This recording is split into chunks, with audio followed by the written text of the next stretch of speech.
Армысыздар, Ашық сұхбаттың бұл жолғы кейіпкері Төлеби ауданының әкімі Бауыржан Омарбеков.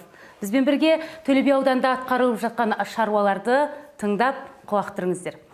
Бауыржан бақыттылы, жалпы Төлеби ауданының тізгінін қолға алғаныңызға 7 айға жуық уақыт болды.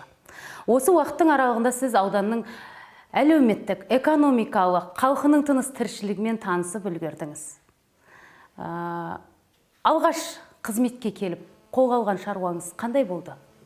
Қайсысы сіз бастадыңыз бірінші? Ең біріншіден мен ауданға келгеннен кейін барып, өзіңіз айтып кеткендей, ауданның тыныс тіршілігімен танысу мақсатында кесте түзіп, әрбір ауылдық округіндегі ел мекендерге барып, сол жергілікті халықпен кездесіп, сол ауылдық округтың елді мекеннің проблемалық сұрақтарын анықтау мақсатында сол кездесулер жасадық. Барлық ауылдық округты аралап шығып, әрбір ауылдық округтегі проблемалық сұрақтардың барлығын тізбесін түзіп, соған байланысты өзіміздің жол картамызды әзірлеп, әзіргі күнге дейін де сол өзіміз түзген жол картамыз арқылы алдымызға қойған бір шамшырақты пайдаланып, сол бағытында жұмыс жасап жатырмыз. Мына ауылға мектебін жаңарту керек, ана жаққа суын тарту керек дегендей, әрбір әлеуметтік саласындағы сұрағын бәрін көтеріп, яғни өзімізге ақпарат жинаудан бастадық. Сол ақпараттағы сол жерде көрсетілген проблемалық сұрақтардың шешуге кірісіп те бастап кеттік. Соған қатысты тиісті құжаттар дайындау, жобалық сметалық құжаттар дайындау, облыстық, республикалық бюджеттен қаржы тарту мақсатындағы көптеген іс-шаралармен, яғни жоғарғы тұрған басшылықпен тығыз жұмыстар жасалуда. Оның жемістері де көрсету ұзақ уақытты қажет етпейді. Қазірдің өзінде бір шамасы уже іске асып бастады. Ал жалпы алуға айтқанда біз 2018 жылды жаман қорытындыламадық. Алға қойған жоспардың негізінен барлығы орындалып, жоспарлаған кіріс көздерімізді, яғни өзіміздің аудандық деңгейдегі табысымызды да орындап, қойған межемізді орындап шықтық. Кәсіпкерлік саласындағы өнеркәсіптің нақты көлем индексін 106%-ға дейін жеткізіп, басқа аудандармен салыстырғанда биылғы жылғы ең бір жоғары көрсеткіш бізде болды. Ауыл шаруашылық саласында да алдымызға қойған межені асыра орындап, 3,2% өсім көрсетіп, ауылдық шаруашылық саласында қажетті ауыл шаруашылық өнімдерінің барлығын уақытылы жиынтерін бәрін өткізіп, қамбаларымызға жинап, бұл айтқанда қыс ауасына тоқ көңілмен кірдік деп айтсақ болады. 2019-да қарсы алдық. 2019-ға қойған жоспарларымыз өте үлкен көп.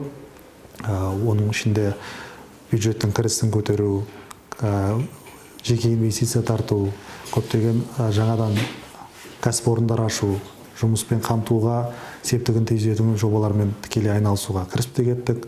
Солардың егер бірнешеуіне тоқтап кететін болған болсақ, 2019 жылы бізде аудандағы өнеркәсіпке септігін тигізетін жобалардың бір мақтанып айтатындай шаруаларымыз, яғни бұған дейін ленгерское мороженое деген атаумен кең танылған балмұздақ жауапкершілігі шектеулі серіктестігіміз қазір қондырғыларын бәрін қойып бітіп, жұмысқа 100% дайын. Жақын күндері оның ресми ашылу болады.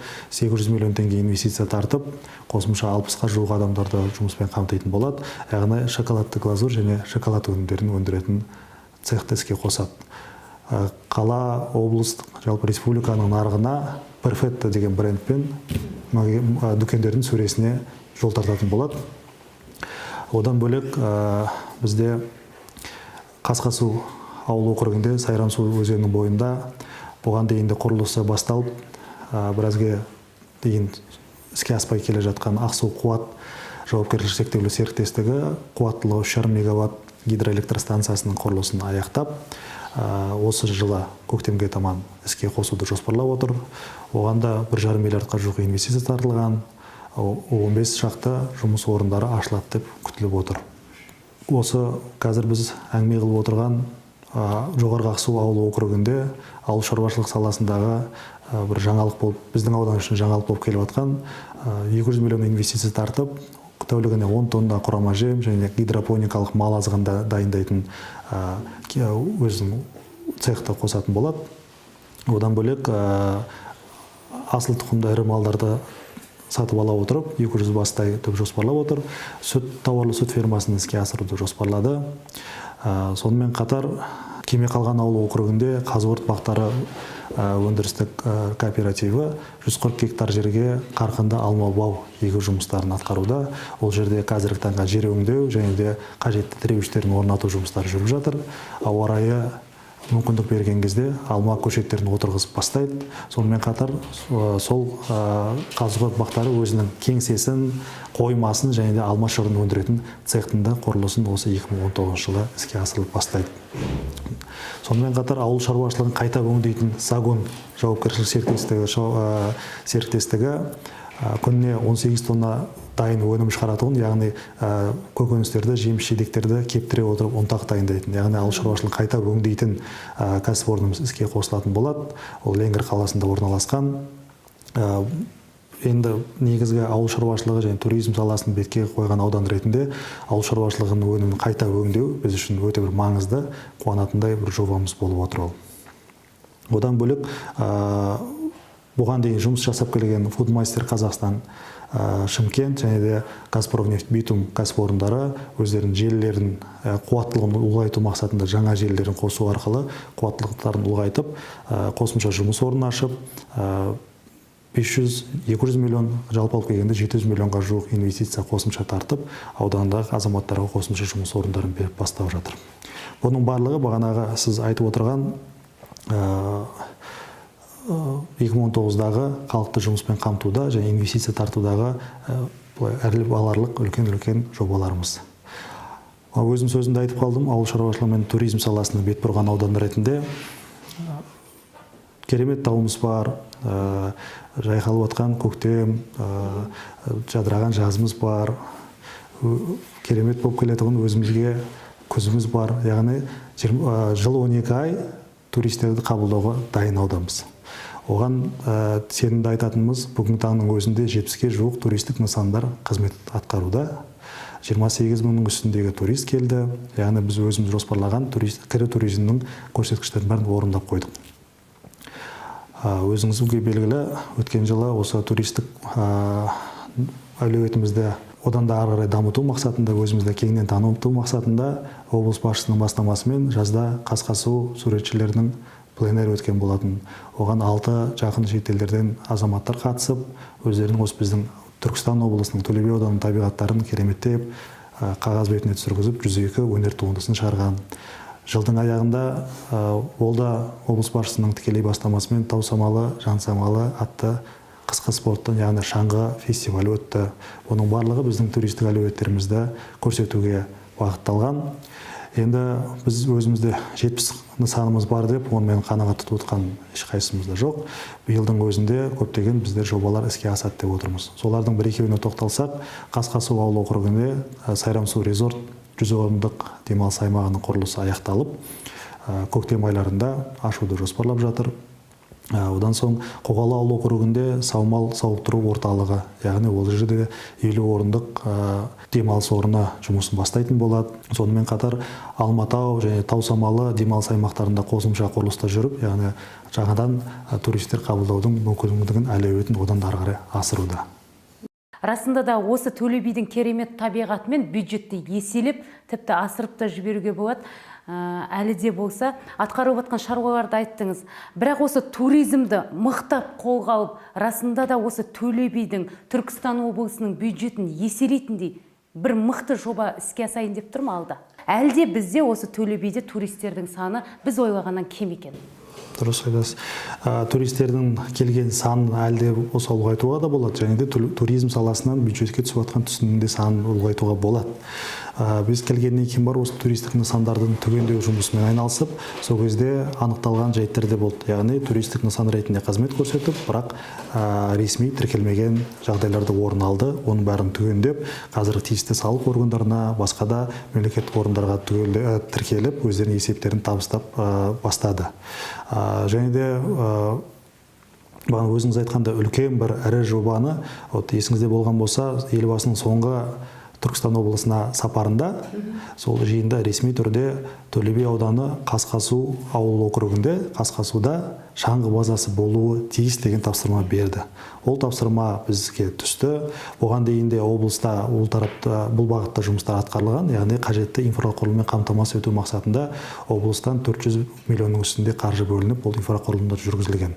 Қазір сол инфрақұрылымды ары қарай дамытып, және сол жерде туристік, яғни шаңғы базасын ұйымдастыруға жеке инвестиция тарту мақсатында инвесторлармен жұмыс жасау, ол біздің деңгейде, облыстық деңгейде және республикалық деңгейде де жүріп жатыр. Бұл жобаға деген үлкен қызығушылық бар.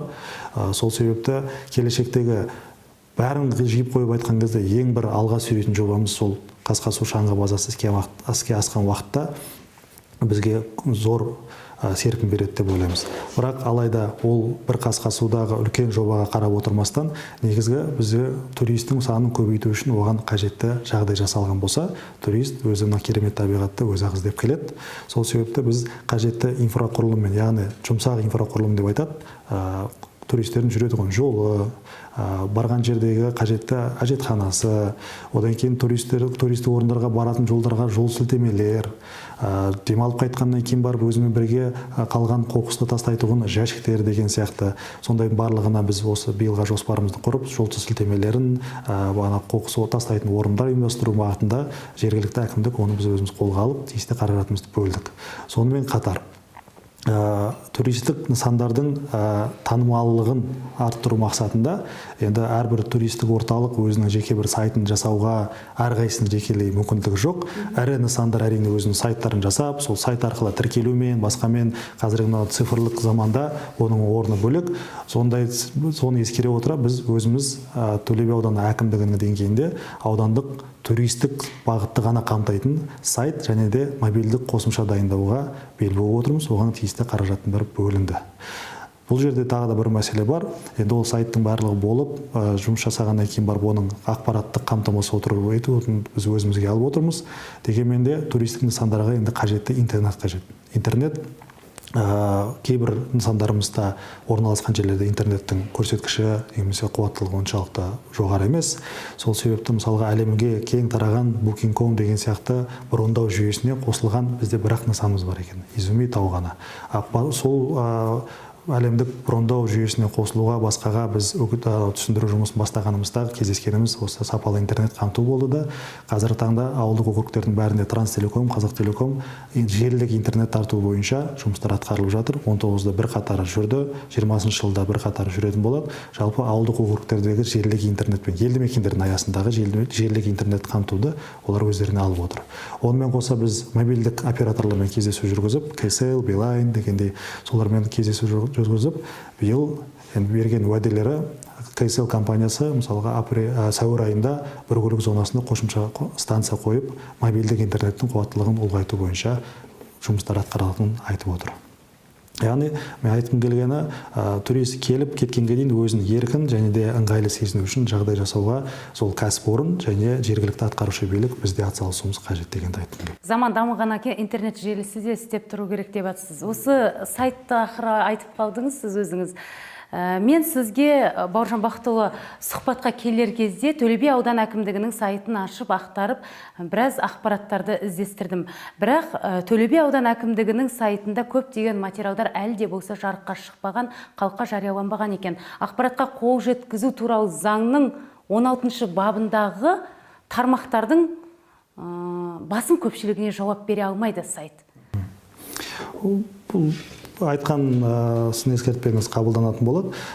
Бәлкім біздің қызметкерлеріміз көп сол сайтқа көңіл бөлместен олқылыққа жол беріп, Facebook әлеуметтік желісіндегі және Instagram әлеуметтік желісіндегі парақшаға көп назар аударып кетсе керек. Себебі өзіңіз сол біздің ауданның Facebook және Instagram парақшасына кірсеңіз, күнделікті ауданның тыныс-тіршілігіне байланысты мәліметтің бәрі тұрақты түрде жаңартылып отырады. Және бізге келіп түскен сол әлеуметтік желі арқылы келіп түскен сұрақтарға да сол жерде жауабын тауып, және де әрбір шешімі тез табылатын сұрақтарға сол әлеуметтік желілер арқылы жауап беріп келдік. Ал бағанаға өзіңіз айтқан кемшілікті ол міндетті түрде өзінің кемшілік ол орнына түзелетін болады. Шағын және орта кәсіпкерлердің саны бұл Төлеби ауданында қанша? Бізде Төлеби ауданында біз шағын және кәсіпкерліктің саны біз өткен жылда мысалы 7 мың үстінде болған болса, биыл 8 мың үстіне шығып отырық. Яғни көрсеткішіміз өте жоғары. Одан ол шағын және орта кәсіпкерлікте 16 мың үстінде адамдар жұмыс жасап жатыр.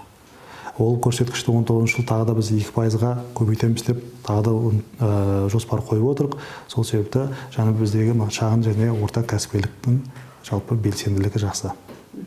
Яғни шағын және орта кәсіпкерлеріңіздің саны күн сайын көбейіп жатқанын айтып отырсыз, бірақ 2017 жылғы жаңағы бюджеттің көлемінде салық түсімі 1 миллиард 286 мың болып бекітілген екен, ал осы биылғынікі 1 миллиард 134 дейді. Айырмашылық екеуінің аз ғана салық кірістерінде. Осы салықтық түсімдерді көбейту үшін қандай шаруаны қолға алмақсыз?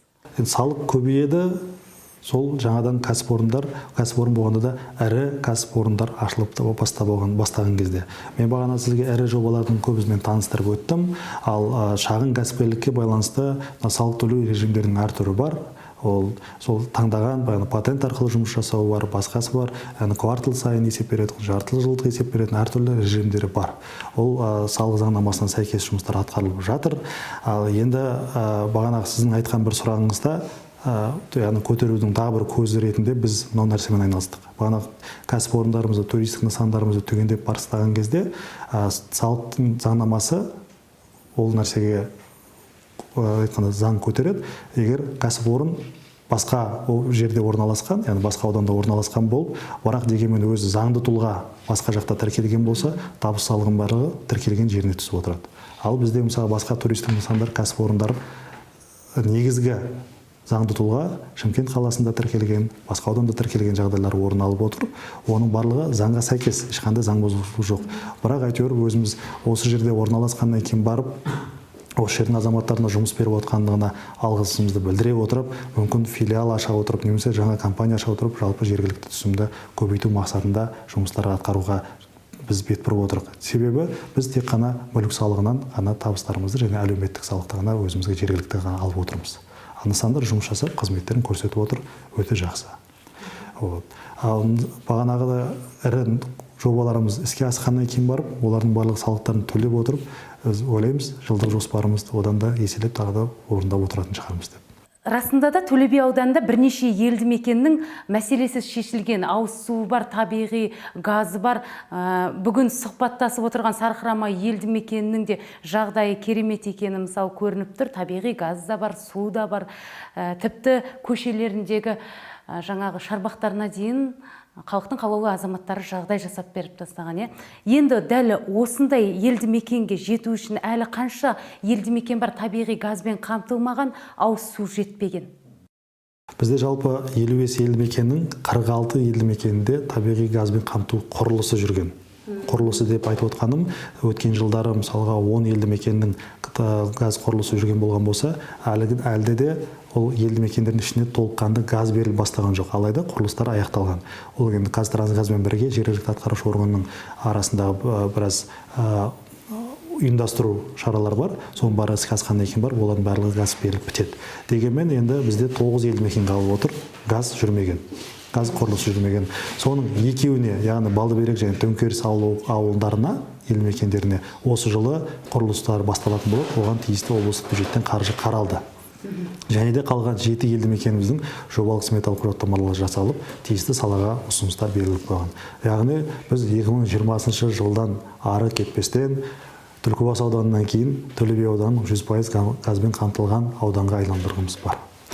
Суға байланысты айтарымыз, мүлдем су кірмеген бізде ауылдар болды. Соның екеуі Тағайна және де Заға бар елді мекендері өткен жылы газбен қамтылды, сумен қамтылды, су нысандары жүргізілді. Және де бізде Ағайдар елді мекенінде жобалық сметалық құжаттама аяқталып, салалық басқармаға бюджеттен қаржы бөлу үшін ұсыныстар енгізіліп қойған. Енді бізде Зертас ауыл округінде Жаңакүш деген ауыл қалып отыр, мүлдем ауыз су жүйесі жүрмеген. Сол Жаңакүш елді мекеніне су тарту мақсатында жобалық сметалық құжаттама қазіргі таңда әзірленіп жатыр. Ол да құжат дайын болғаннан кейін барып іске асып, сапалы ауыз суға қол жеткіземіз деген ойдамыз. Бірақ дегенмен де ертеректе жүргізіліп, қазіргі таңда өзінің қайта жаңартуын қажет етіп отқан ауыл елді мекендер, яғни су жүйесін жаңартатын қажет ететін елді мекендер бар. Біз олар бойынша тиісті шаруаларды, яғни жобалық сметалық құжаттамаларын жаңартып жасаумен айналысып жатырмыз. Ал осы 2018-де басталып, құрылыстар 2019-да аяқталатұғын 2 ауылдық округтегі елді мекендеріміз бар. Ол бүгін біз әңгімелесіп отырған Сарқырама елді мекендерін өзіңіз де көрсеңіз, құрылыс жұмыстары жүргізіліп жатыр. Қалған аяқтау үшін бюджеттен қаржы бөлінді. Және де Алатау ауылдық округінде Алатау елді мекенін сумен қамту үшін тиісті қаржы қаражаттар қаралып, құрылыс жұмыстары ары қарай өзінің 19 жылда да жалғасын табатын болады. Ал жол мәселесі? Жол мәселесіне біз өткен жылы 600 миллионға жуық қаржы қаралып, 27 көше жөндеген болатынбыз. Жалпы ұзындығы 50 шақырымның үстінде. Биылда да біз 27 көшені жоспарлап отырмыз. Жалпы сол жылдағы бюджетімізді сақтай отырып, сол 600 миллион теңгенің жуығына арасында сол 27-28 көшені жөндейміз деп жоспарлап отырмыз. Ол енді осы 2019-дың ауа райы дұрысталып бастаған кезде құрылыс жұмыстар басталып кетеді. Түркістан облысында 3 ауысымды мектептердің саны жыл сайын кеміп жатыр екен соңғы уақыттарда. Енді Төлеби ауданында 3 ауысымды мектептердің қатары жоқтың қасы, Төлеби ауданында 3 ауысымды және апатты жағдайдағы мектеп жоқ. Алайда 12 ыңғайластырылған мектебіміз бар. Сол ыңғайластырған мектептердің санын азайту бағытында жұмыс жасап жатырмыз.